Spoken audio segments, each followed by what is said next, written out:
This is our first time visiting the Dominican Republic. The biggest rumor we heard about the DR is how dangerous it can be for an unwitting tourist to leave their resort. This country is currently listed as a level 2 by the U.S. State Department due to the high crime rate.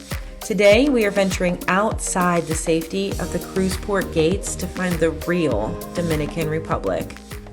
Welcome to Travel Plans with Jordan. Yay! Where we take you off the beaten path in the most unconventional of ways. When living in St. Thomas, I had met a bunch of people from the DR. They were always so kind and painted a beautiful picture of their country for me.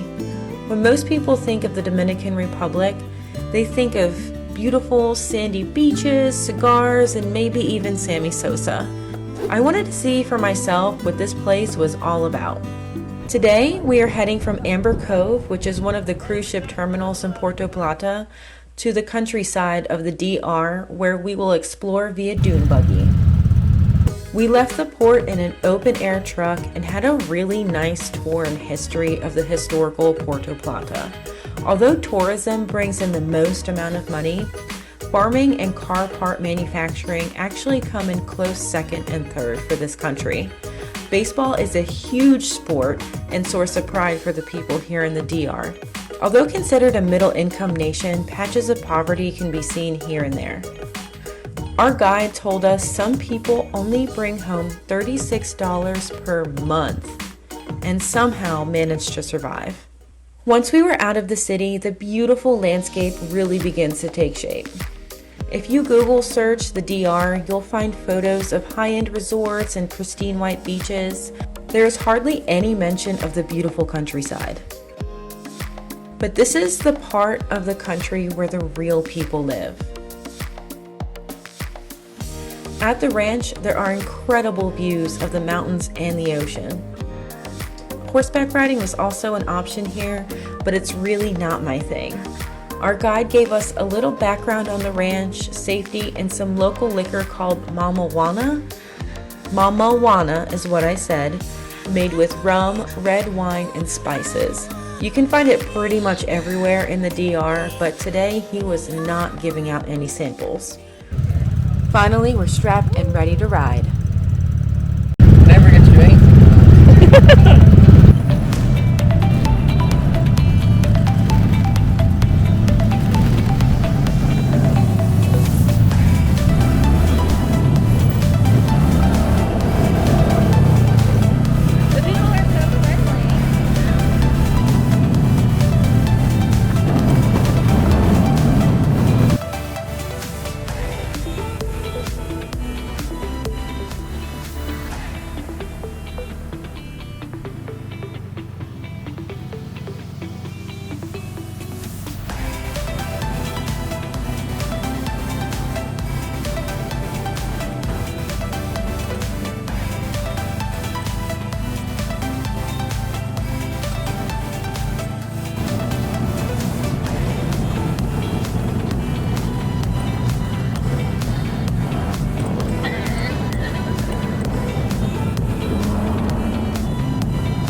Yay!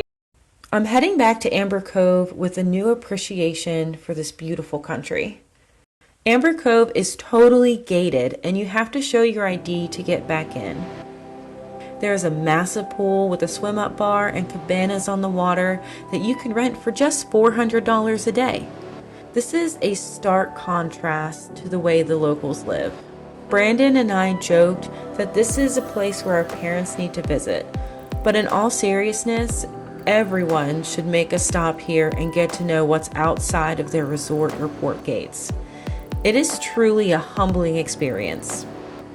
Everyone was so kind and so helpful on our journey today. No one threw cabbages at us as we drove through the village, which honestly makes me feel like they welcome strangers like us.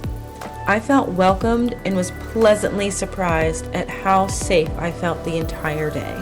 I've never been too good with outros or calls to action like be sure to like and subscribe. So I'll just catch you in the next video.